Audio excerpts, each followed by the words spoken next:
Welcome to the Anime Audiophile Podcast. Enjoy. Itachi Shinden, Book of Bright Light. Chapter 3. Jet Blackbird, shuddering at the lamentations of its brethren writhing in the moonlit night. 1. For Itachi, the written exam was easy. He had seen when it started that the point of the first exam was to make use of ninja techniques and cheat without getting caught by the examiner. He had confidence in the strength of his memory. Ever since he was little, he had read a lot of books in between bouts of training to develop his ninja techniques. That habit didn't change when he started at the academy or after he became a genin. So Itachi had all kinds of knowledge tucked away in his brain, the history of the ninja continuing from the Sage of Six Paths alliances, treaties, laws of uniformity among the different lands. Fundamentals, advanced techniques, practical strategies in fighting. Theory on physical ninja arts, Kekkigenkai. Introduction to chakra. Tailed beast, ninja beasts.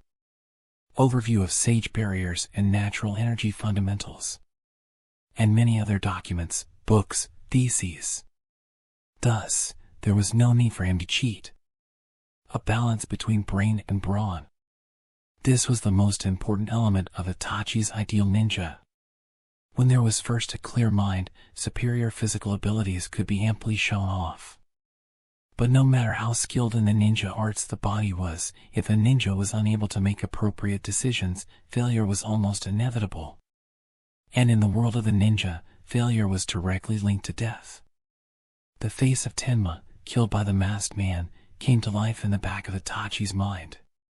He slid his pencil across the page as if to banish the terrifying vision. His answer sheet was already 90% filled in. After finishing his own test, Itachi observed the other examinees as one after another was ordered to leave, suspected of cheating. Who was cheating in what way? His face remaining expressionless, he sent his chakra out in all four directions. Some were slipping into the minds of their targets, others watching the movements of hands.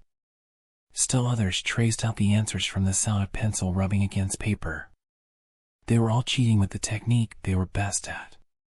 Itachi coolly picked out who was using what type of technique. Everyone there was his rival. If he could study their skills, he would be able to choose the most advantageous circumstances when they fought. Everyone else was in three-person groups. Itachi was alone. He had no teammates. It was quite plausible that in one of the tests before him, he would end up in a 3-against-1 situation. Obtaining information now on his enemies was also an important fight for him in order to turn the tables in an unfavorable situation. Time, the examiner for the first test called out. Put your pencils down. Everyone still here, go to the second exam. The results of the first exam will be announced once the second exam is complete. Question. One of the test takers raised a hand. The supervisor nodded permission to speak. Does that mean that even if we pass the second exam, we won't be able to proceed to the third exam, depending on our score on the first exam? That is what it means, yes. The examinees all started to talk at once. Quiet, the examiner roared. You are on the road to become Chunin. And once you are Chunin, you will be in the position of leading a team. Not all missions yield immediate results. There will sometimes be cases where you will turn all your mental energies toward the job at hand while you are waiting on another result. During this exam, you should have expended every effort. In which case, trust in your own abilities and fight in the second exam with all your might. The rousing cry of the Jonin left the test takers speechless. Now, off you go to the second exam. Itachi stood up, the words of the examiner in his ears. Not like you can surround all three of us, the boy said with a grin. Itachi dropped his eyes to the scroll in his hand. Those who would become Chunin were scattered about the area known as the 44th Training Ground, nicknamed Forest of Death. The scroll in his hands had the character For Heaven written on it in bold, black calligraphy. Taking the Chunin exam by yourself is suicide, a different boy shouted down to him from behind. And then the laughter of a girl came, ear-splittingly high-pitched. The three ninja were spread out in a triangle formation around Itachi. On their foreheads, they wore the protectors of the Mist Village. Itachi looked at the boy standing in front of him, the most assertive of the group, maybe 15 or 16. He seemed to be the leader. "If you hand over the scroll like a good boy, we won't kill you. But if you're gonna fight back, then I can't promise anything." The boy had the scroll that paired with the one in Itachi's hand. It would have Earth written on it. The aim of the second exam was to reach the tower in the center of the training ground, with both Heaven and Earth scrolls in hand. In small squads of 3-person cells, the examinees were given either a Heaven or an Earth scroll and sent scattering throughout the training ground. There, they were to take the complementary scroll from its owner, wherever they might be in the field. After getting both scrolls, they had to make it through the forest of death, with its man-eating beasts, poisonous insects, and all kinds of dangerous creatures, to reach the tower standing in the center. The time limit was 5 days. In other words, the examination required exactly that much time. On the first day, Itachi was suddenly attacked by the enemy, the Kiri ninja before him. Rather than making the foolish move of searching for the matching scroll, Itachi was heading straight for the tower. Just like he wanted the Earth scroll, his opponents wanted the Heaven scroll.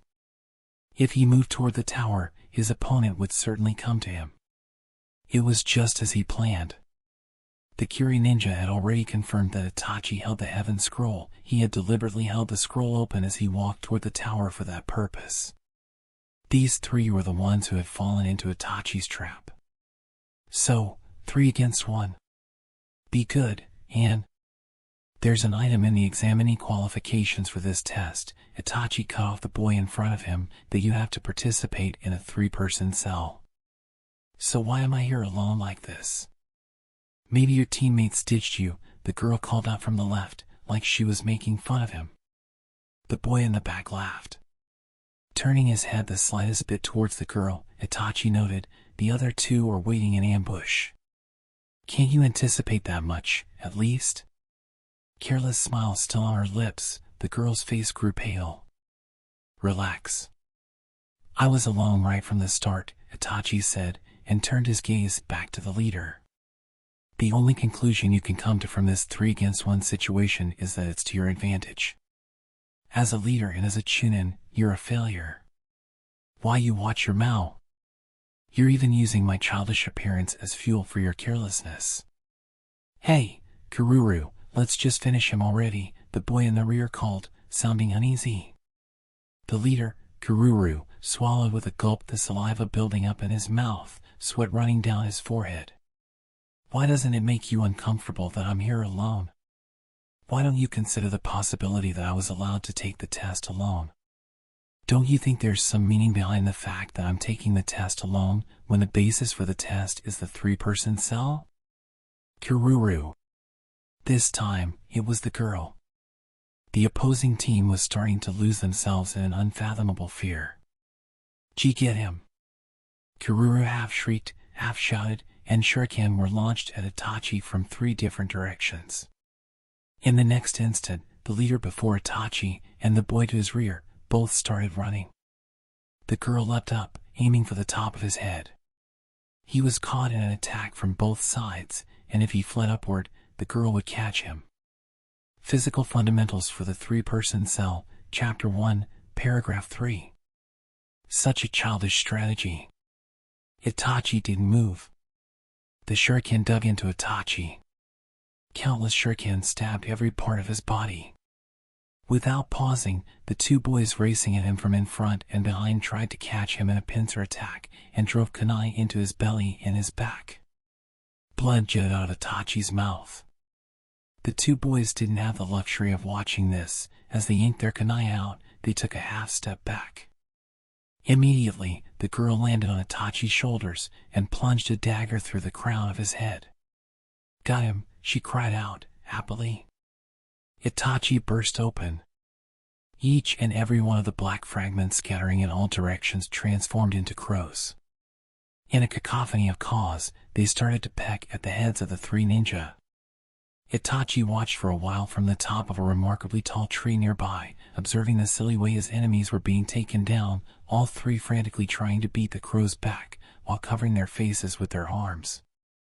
Eventually, he dropped down in front of them. Release! The crows disappeared at his cry. Not understanding what was happening, the three ninjas stood dumbfounded, their eyes finding Itachi all at once. Be good and hand over the scroll. Itachi held out his hand toward the leader. If you do, I'll let you go. Don't underestimate us. Kururu dropped his hips and began weaving signs. The boy and girl to his left and right also wove the same signs. Got it?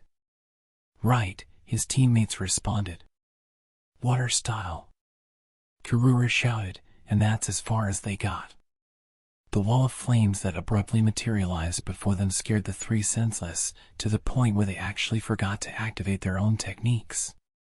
At a speed 3 times that at which the three were weaving signs, Itachi had activated the fire style, Great Fireball technique. He used chakra that he had been building up the whole time, during the first exam, and from the start of the second exam. The field of view of the opposing team should have been swallowed up by flames in an instant. He had released these flames with such control that they were at a distance that was just barely not a direct attack on the three. The flames were meant only to be threatening. This was a test. There was no need to kill or injure anyone. All he needed was for his opponents to lose heart. The flames danced up to the heavens and disappeared.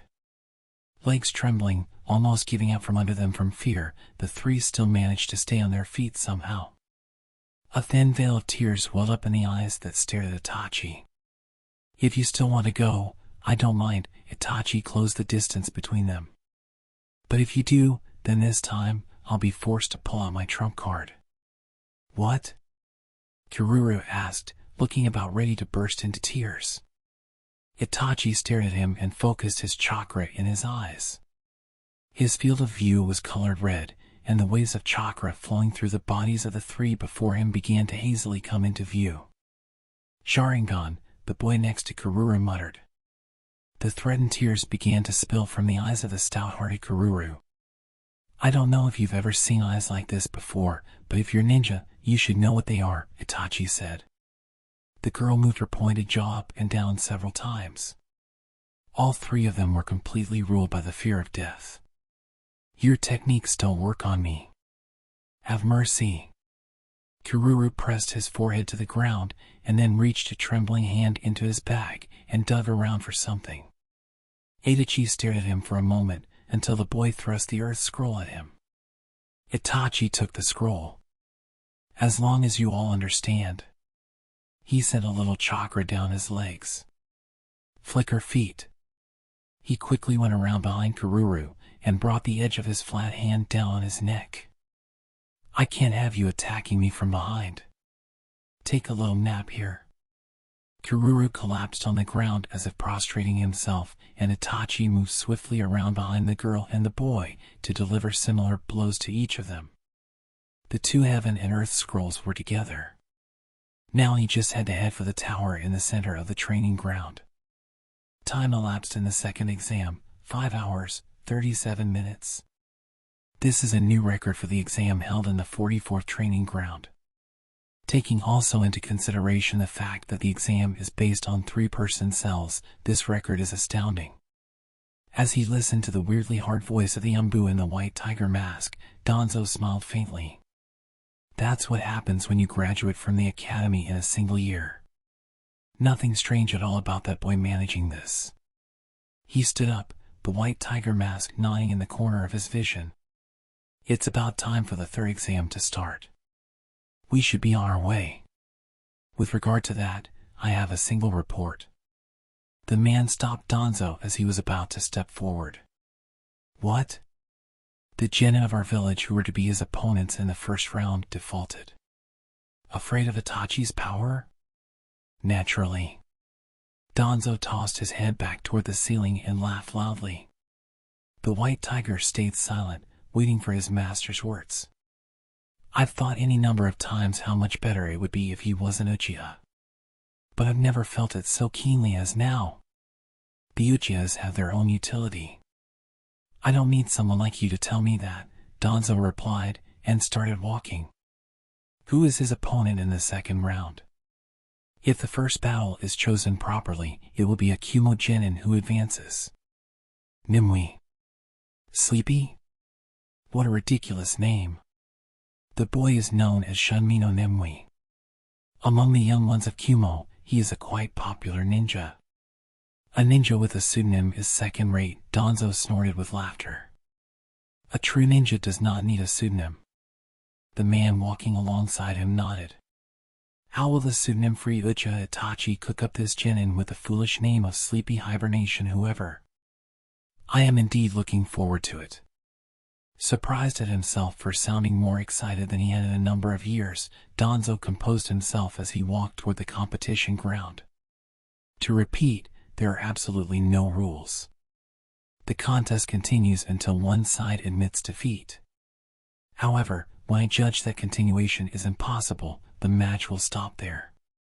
You both understand?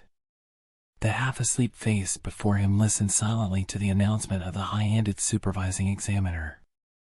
He had yawned any number of times now, to the point where Itachi wondered if he might actually fall asleep on the spot. The boy's name was Nimue, which meant sleepy. Apparently, he was a ninja from the hidden cloud village. Maybe we should have them push our turn back, so you can get a proper sleep, Itachi asked, gently. Nimue looked at Itachi, his eyelids hanging halfway over his perfectly round eyes, exhaustion playing at the corners of his mouth. No need to worry, he said, smiling, but even his smile looked sleepy.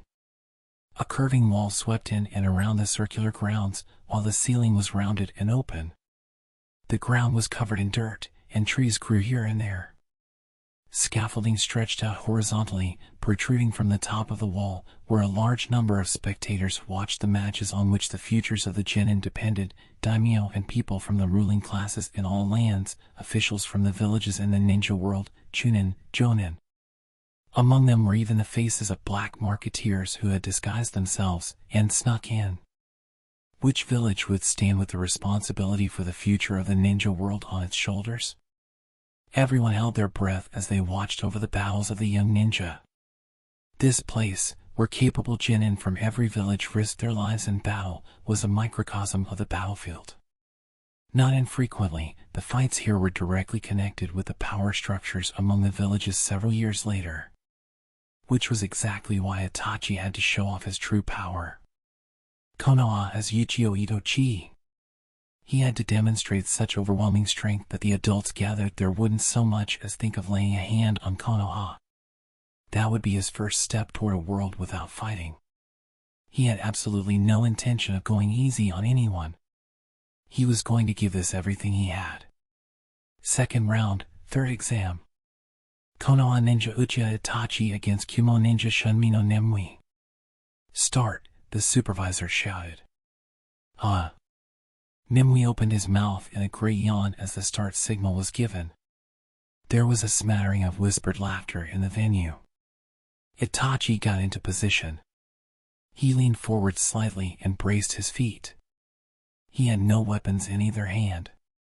He relaxed his entire body and set his awareness adrift, not concentrating on any particular spot. He was ready to react immediately, no matter what his opponent did. I'm so sleepy. Nimue stood up straight, arms dangling loosely at his sides, looking as though he was not in any kind of ready position, and then started to wobble from side to side. Maybe you should just go to sleep. Before Itachi's response had even reached his ears, Nimue's eyes were closed. His stiff body pitched forward, like a stick falling to the earth. Immediately before he slammed into the ground, the other boy disappeared from his field of view. Itachi took a sharp breath. He hadn't felt a hint of movement in Nimue. His action was too sudden. He hadn't seemed to be shifting his weight to either side. He had been slow to anticipate his opponent's movement. In that momentary opening, Nimue had gotten the jump on Itachi.